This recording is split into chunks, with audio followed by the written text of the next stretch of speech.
CBS News Bay Area Afternoon Edition with Ann Makovic. Breaking news on the afternoon edition. Hurricane Melissa making landfall in Jamaica with winds up to 185 miles per hour. Thanks for joining us this Tuesday. Hurricane Melissa is the strongest storm ever known to hit Jamaica. Here's a live look right now at Kingston, the nation's capital. The streets are pretty much empty, and you can see it is gray, it is rainy, and it is windy, and this is really just the beginning. Already, heavy floodwaters have swept across southwestern Jamaica, and winds have torn the roofs off of buildings.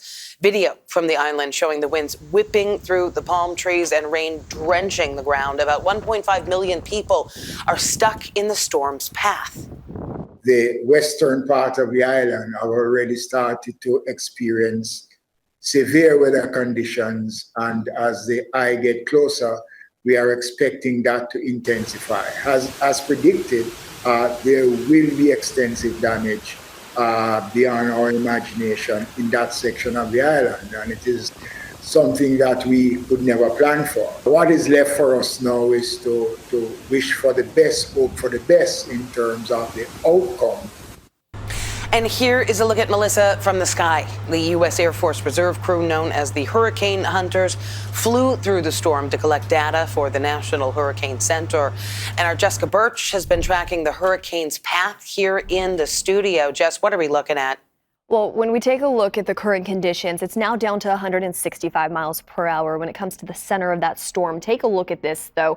It went under rapid intensification over this weekend, jumping from a Category 1 to a Category 5 just within about a 24 to 48-hour period. But here's the thing with this storm that we're continuing to track and monitor. It's made its way into Jamaica now. Earlier this morning at 185-mile-per-hour sustained winds, making that one of the strongest hurricanes ever on record. Tied for second when it comes to wind speeds, tied for third when it comes to barometric pressure. And that's what we're keeping a close eye on, is that strong storm system brings in heavy impacts for our friends in Jamaica. In eastern Cuba, anywhere up to around 40 inches of rain expected in Jamaica. Some of the big concerns has to do with storm surge just along those coastal communities, up to around 13 feet, about 11 feet over into Cuba, where they're expecting to see up to around 20 inches of rain from this exact system that's moving its way north as we head into the coming days. Here's the track right here. At 5 right now, it will start to decay as it moves over Cuba, as it starts to hit some wind shear and, of course, cooler sea surface temperatures. It'll start to decay as it makes its way into Bermuda. I'll have more on that coming up in a bit. For now, back to you.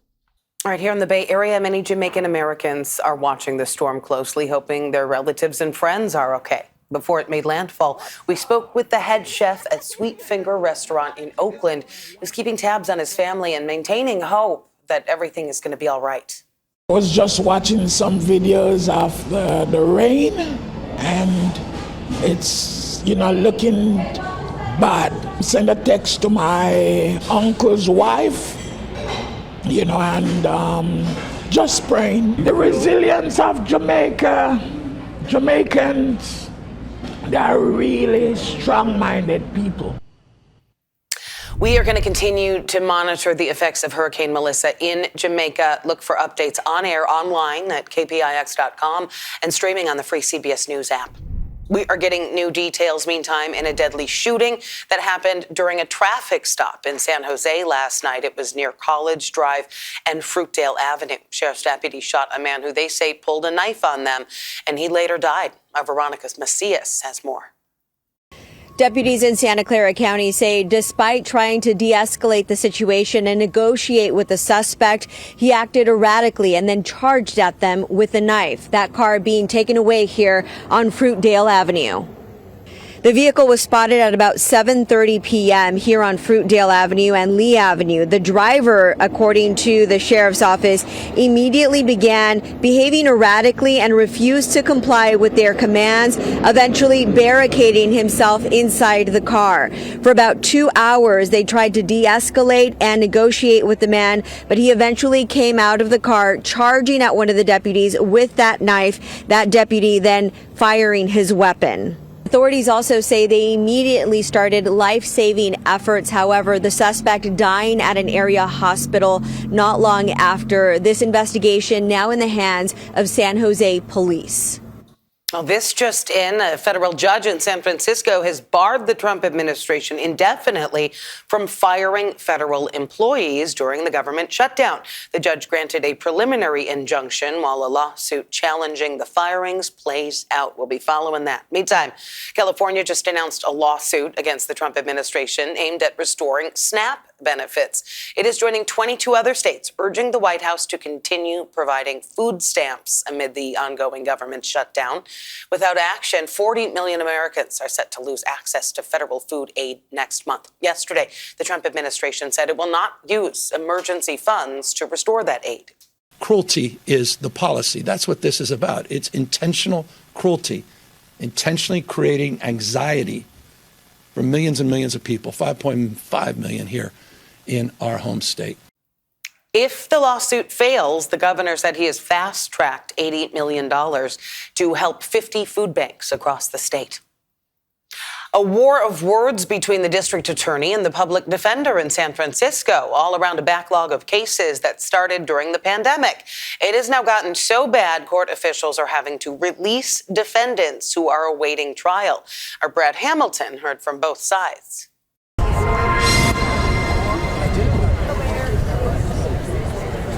A growing backlog of unheard criminal cases has reached a tipping point. Last week, the Superior Court of San Francisco announced that it might have to start releasing some defendants whose trial wait exceeds the mandatory 45-day deadline because they have no attorneys to represent them. The courts cited the public defender's office for their refusal to take on new cases in recent months. Back in May, the office, which provides legal representation to those who can't afford a lawyer, warned that it would be unable to take on misdemeanor cases 1 day a week because of its caseload. But the man in charge of that office, Mano Raju, says the district attorney's office is at fault. 60% increase in cases filed since 2021. There's been a 57% increase in the active misdemeanor caseload over the last 6 years, and there is a 40% increase in the active felony case over the last 6 years. There's been a dramatic increase. But San Francisco District Attorney Brooke Jenkins fired back, saying her office is filing more cases in its push to clean up the streets. I have misdemeanor lawyers right now who have 225 cases each. They are staffed equally with the public defender's office, who only handles roughly about 75% of those misdemeanor cases. So if anything, I've got more of a staffing crisis than they do. The public defender countered with this. Prosecutor's office has $31 million more than the public defender's office. But the DA says that's for a reason. It's not an apples to apples comparison. We do more work because, again, we handle every single case filed in the city and county of San Francisco for state level crime. They do not. In this war of words, both sides agree that this decision by the courts is a problem for a city trying to regain the public's confidence and safety. A fix is needed. The DA says it's on the courts and the public defender to catch up. The fix is that the courts need to be more efficient in the way that they manage cases coming through the system. They need to make sure that they hold the public defender to their obligation to be appointed for our indigent defendants. But the public defender says it's the DA's office that needs to cut back. Facts speak for themselves. The increase in the number of filings, the increase in the active cases have contributed largely to the staggering caseload that public defenders are carrying. Meanwhile, clerks at the San Francisco Superior Court are planning to launch a strike tomorrow. They were outside the court last week picketing ahead of the work stoppage. They say short staffing has forced clerks to take on an unmanageable caseload and do jobs they're not trained to do. We reached out to the court for comment and have not yet heard back. Still ahead here at noon, streaming on CBS News Bay Area. Amazon is cutting tens of thousands of jobs. Why they say the move is needed for the future of the company. And here is a look outside before we head to break. Blue skies around the Bay. We'll be right back.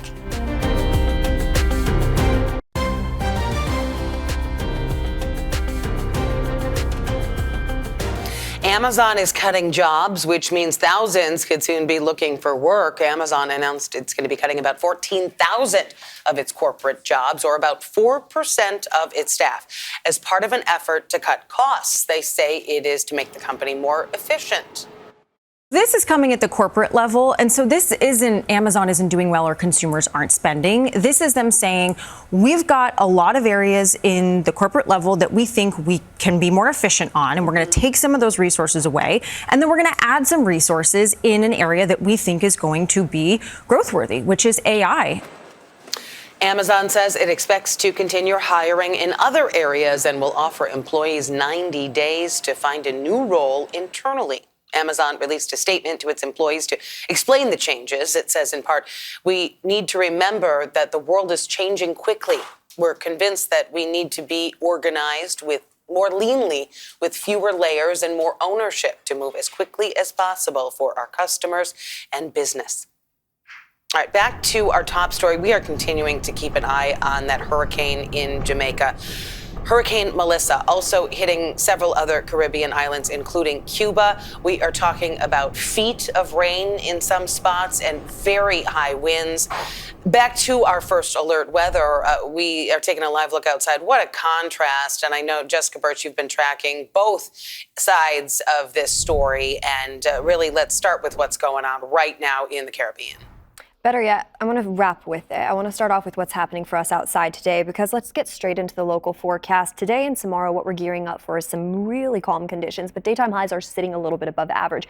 Let's zoom all the way over into the South Bay and all the way off into the East Bay. We're talking about 80s today. This puts us about 7 to 10 degrees above average in communities like San Jose, all the way over into Redwood City. Zoom out real quick, Simon. I want to show you. All the way up into the North Bay we go. We have 70s in store for us today in Santa Rosa, stretched over into Napa. It feels a little bit more summer-like for some of us here actually in the Bay Area, despite the fact that we're creeping closer to that Halloween forecast. And taking a look at our Halloween forecast right around the corner, daytime highs are going to stay nice and warm into this weekend. But those overnight lows, of course, still start to get chilly once that sun sets in time for trick-or-treaters on Friday. Of course, you're going to want to have those jackets ready to go for all those outdoor festivities. Now, we head over into the Bay. That was our inland forecast. A little bit cooler on those temperatures. Places like Oakland and San Francisco, we're going to hold on tight to 70s for now. Low pressure rolls in as we head into our Thursday forecast. That'll dip us down into the 60s, and then we're right back into the 70s, diving into this weekend's forecast. Let's go back to that hurricane coverage, though, and this is really what I want to get into. This is the big story for us. I mean, one of the most strong hurricanes we've seen on record. Tied for second right now when it comes to wind speeds alone. It hit 185 mile per hour wind speeds at the center of this storm earlier today. And it's tied for third when it comes to barometric pressure. And so we're monitoring this system closely as Hurricane Melissa has now made landfall and it's passing over Jamaica right now. We're tracking this system closely. One more time, I'm just going to replay that loop so you can get a good picture of how large of scale this is as it moves its way northward. We are gearing up for terrible conditions for our friends over into Jamaica, up to around 40 inches expected of rain, about 30 inches of rain expected in some of those lower level communities closer to southeast Cuba. We're going to monitor the system closely as it continues to move north to Bermuda into the coming days. For now, I'm going to send it right back over to you. All right. Wow. Very serious situation over there. Thanks, Jess. The 49ers heading to New York, meantime, to take on the Giants. That is coming up Sunday, and you can watch that game on KPIX, as Vern Glenn shows us in our Red and Gold report. The Niners are hoping for a better start this time around. This is the Audi Red and Gold report. With all the injuries, safe to say the 49ers have overachieved, starting the season 5-2. But things came crashing back to earth Sunday in the Niners' 26-15 loss at Houston. The Texans scored in his first 4 possessions in the first half, jumped out to a 16-0 lead. But tight end George Kittle blamed the rough start on the offense that picked up only 1 first down on their first 3 drives of the game. That was a horrible first half. It was a really bad performance by our offense, and I think we completely left our young defense, out to dry today. Because I thought they played really well. The whole day they played bend to don't break. They gave up 2 touchdowns and 4 field goals. Our offense has to score points. I've said that since the start. We have a veteran offense that needs to score. And yes, we're missing some key guys, obviously, but we have to score points. And we did not score points today. We didn't help our defense out at all the entire day. With the Red and Gold report, I'm Vern Glenn. And coming up here on the afternoon edition, as valley fever spreads here in California, hear why researchers think dogs might be the key to understanding it.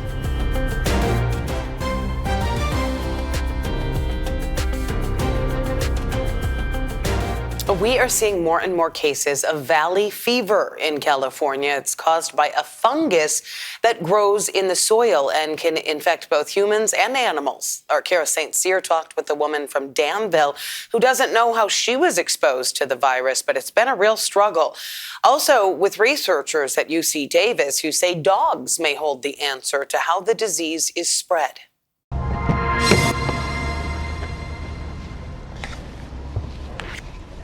Kylie Couillard couldn't explain her symptoms.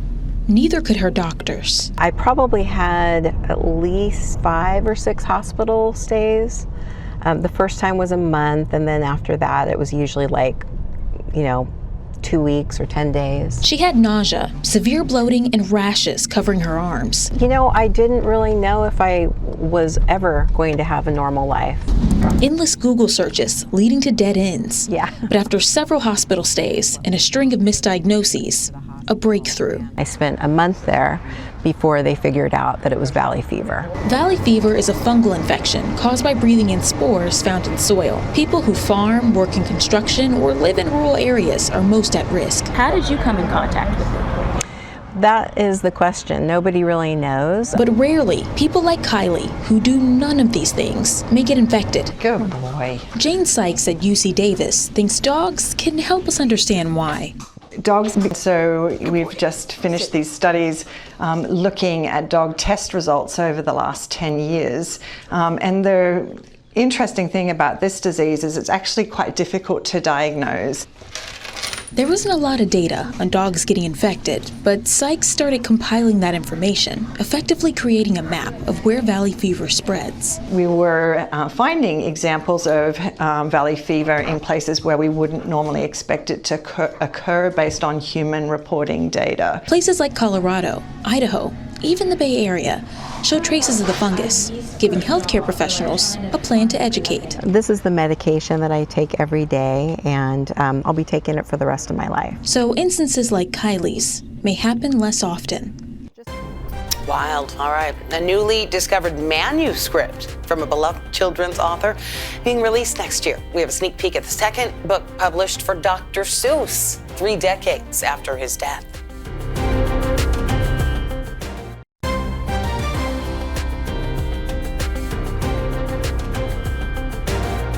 Just in time for America's 250th birthday, a new original work from Dr. Seuss, even though the author died more than 3 decades ago. It is a manuscript called Sing the 50 United States, and it was found earlier this year at the Geisel Library at UC San Diego, complete with cover sketches from Dr. Seuss. The book teaches readers the names of the states, all with the help of course, the Cat in the Hat. If you want a copy, you're going to have to move fast. Only 500,000 copies will be published. This is the second Dr. Seuss book to be published since his death. The first, called What Pet Should I Get?, was published 10 years ago. That is it for the afternoon edition. Remember, we're streaming 24/7 on the free CBS News app.